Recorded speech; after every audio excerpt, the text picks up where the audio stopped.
আমি জয়ের পরাজয়টা আমি মনে করি আল্লাহ তাআলার হাতে। আল্লাহ তাআলা নির্ধারণ করে রেখেছেন কাকে বিজয় দেবেন, কাকে বিজয় দেবেন না। আমি এটাতে বিশ্বাসী। পাশাপাশি মানুষের মনে যেরকম সাড়া পাচ্ছি আমি বিজয়ের ব্যাপারেও আশাবাদী ইনশাআল্লাহ।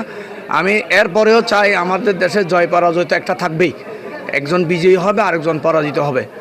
আমি চাই আমাদের দেশে এমনভাবে নির্বাচনটা হোক, যেভাবে নির্বাচন হলে আন্তর্জাতিক বিশ্বে আমাদের একটা ভাবমূর্তি উজ্জ্বল হবে। বিশ্বের দরবারে আমরা একটা সুন্দর নির্বাচন উপহার দিতে সক্ষম হয়েছি।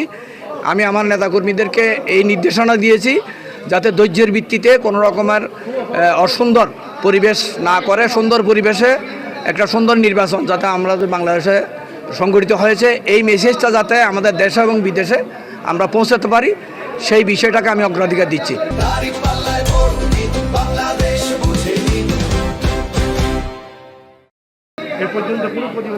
প্রতিবন্ধকতা মানে কি, আমাদের বেশ কিছু ক্যাম্প জ্বালিয়ে দেওয়া হয়েছে, নষ্ট করা হয়েছে। আমাদের কেন্দ্রে এজেন্টদেরকে না বসার জন্য হুমকি দেওয়া হয়েছে।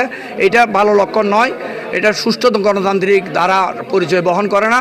আমি চাই এখান থেকে তারা ফিরে আসবে। আমাদের এজেন্টরা এই সেন্টারেও বসতে প্রায় আধা ঘন্টা 20 মিনিটের মতো বিলম্ব হয়েছে। অফিসাররা সহযোগিতা করার ক্ষেত্রে আমার মনে হয় এটা হয়তো প্রাথমিক পর্যায়ে একটু কেন্দ্রকে গোছানোর ক্ষেত্রে একটু এরকম হয়ে থাকে। এটা আমরা স্বাভাবিকভাবে নিচ্ছি। ইনশাআল্লাহ সুন্দর পরিবেশে নির্বাচন হবে। জয় পরাজয়ের ক্ষেত্রে যেই রেজাল্ট হবে আমি সেই রেজাল্টের পক্ষে আমি অবস্থান করবো ইনশাআল্লাহ। আসসালামু আলাইকুম ওয়া রাহমাতুল্লাহ।